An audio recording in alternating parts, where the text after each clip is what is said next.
Hello everyone, this is Nilufar Neha Khan and welcome to our YouTube channel Shikshalaya. तो आज हम बात करेंगे डीएसएसबी के टीजीटी, पीजीटी और पीआरटी या फिर कह लीजिए नॉन टीचिंग एग्जाम में भी आपका जो जनरल पार्ट होता है उसके बारे में, उसके सिलेबस के बारे में डिस्कस करेंगे। प्रॉपर सिलेबस क्या है, प्लस आपकी कई इंपॉर्टेंट चीज़ों को मैं डिस्कस करूँगी। वैसे मैंने आपको पहले ही एक वीडियो में बता दिया है कि आपको किस तरीके से तैयारी करनी है, तो अगर आप वो वीडियो देखना चाहते हो तो आई बटन में उसका लिंक मैं प्रोवाइड कर दूँगी।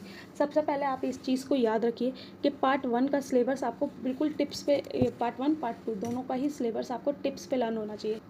तो यहाँ आपको एडवांटेज किस चीज़ की मिलती है कि यहाँ जो सिलेबस है आपका फिक्स है, चाहे आप टीजीटी की तैयारी कर रहे हो, पीजीटी की तैयारी कर रहे हो या पीआरटी की, तीनों में ही आपका सिलेबस पार्ट 1 का सिलेबस सेम है।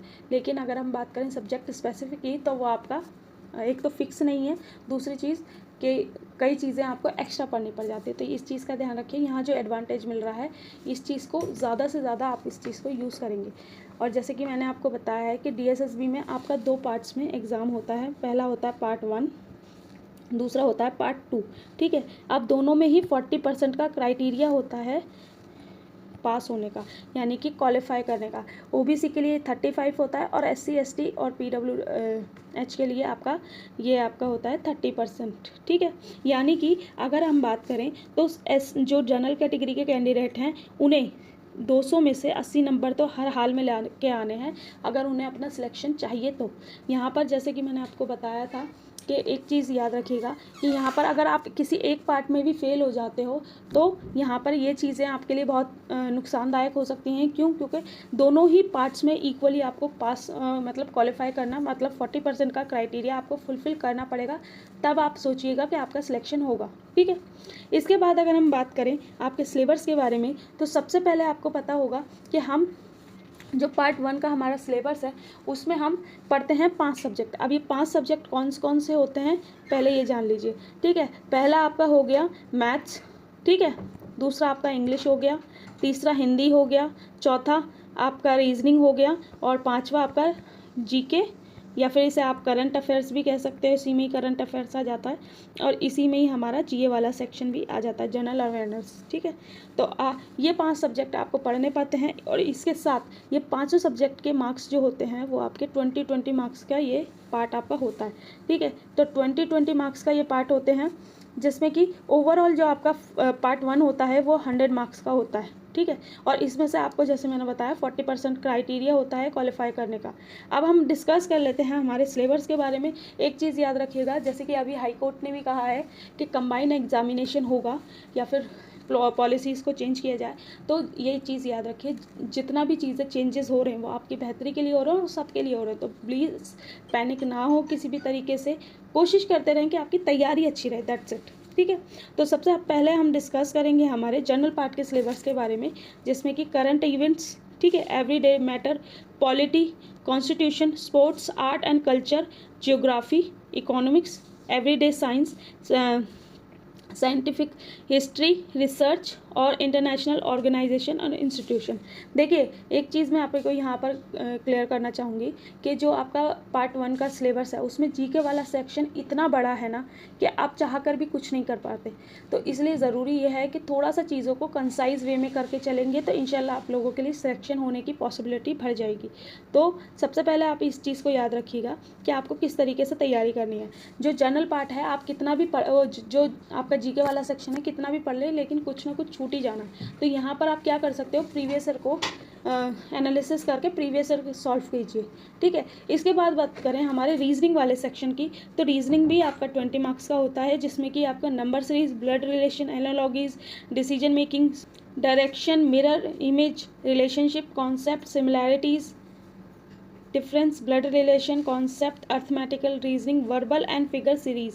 ठीक है, ये सारा आपका सिलेबस होता है। इसके बाद अगर हम बात करें आपके मैथ्स के सिलेबस के बारे में, यानी कि न्यूमेरिकल एबिलिटी, तो simplification, decimal, data interpretation, ratio, proposition, fraction, LCM, HCF, percentage, average, profit and loss, discount, simple compound interest, mensuration, time and work, time and distance, table and graphs. ठीक है, इसके बाद अगर हम बात करें आपकी इंग्लिश के सिलेबस की, तो verb, voice, subject verb agreement, ठीक है, articles, comprehension, fill in the blanks, adverb, error correction, sentence rearrangement, unseen passage, vocabulary, antonyms, synonyms, grammar and idiom and phrases. ठीक है, इसके बाद अगर हम बात करें हमारे हिंदी के सिलेबस के बारे में, तो हिंदी में जो आपका सिलेबस है प्रायवाची, विलोम, तत्सम, तद्भव, रस, अलंकार, समास, वचन, लोकनीतियाँ, मुहावरे, वर्तनी, वाक्य संशोधन, त्रुटि से देखिए ये जैसे कि जो त्रुटि होती है उसे देखना, फिर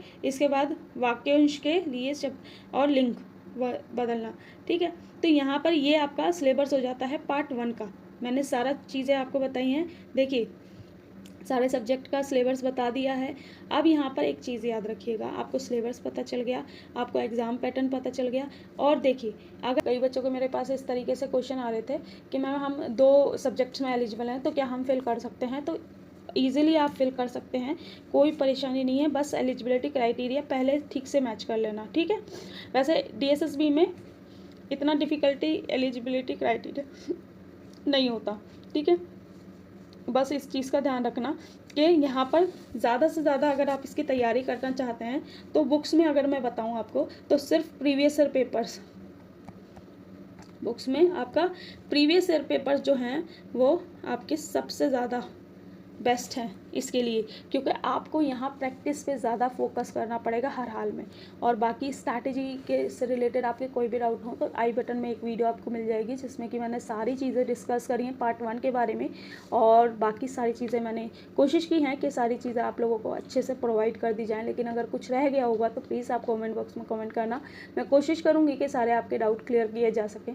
तो लास्ट में मैं आप लोगों के लिए क्या कर सकती हूँ और क्या कर रही हूँ ये मैं बता देती हूँ। अगर आप DSSB, TGT, SST की तैयारी कर रहे हैं तो उसके सब्जेक्ट के NCERT नोट्स आप अगर परचेज़ करना चाहते हैं तो यहाँ कॉन्टैक्ट नंबर शो हो रहा है, इस पर जाके इंक्वायरी कर सकते हैं।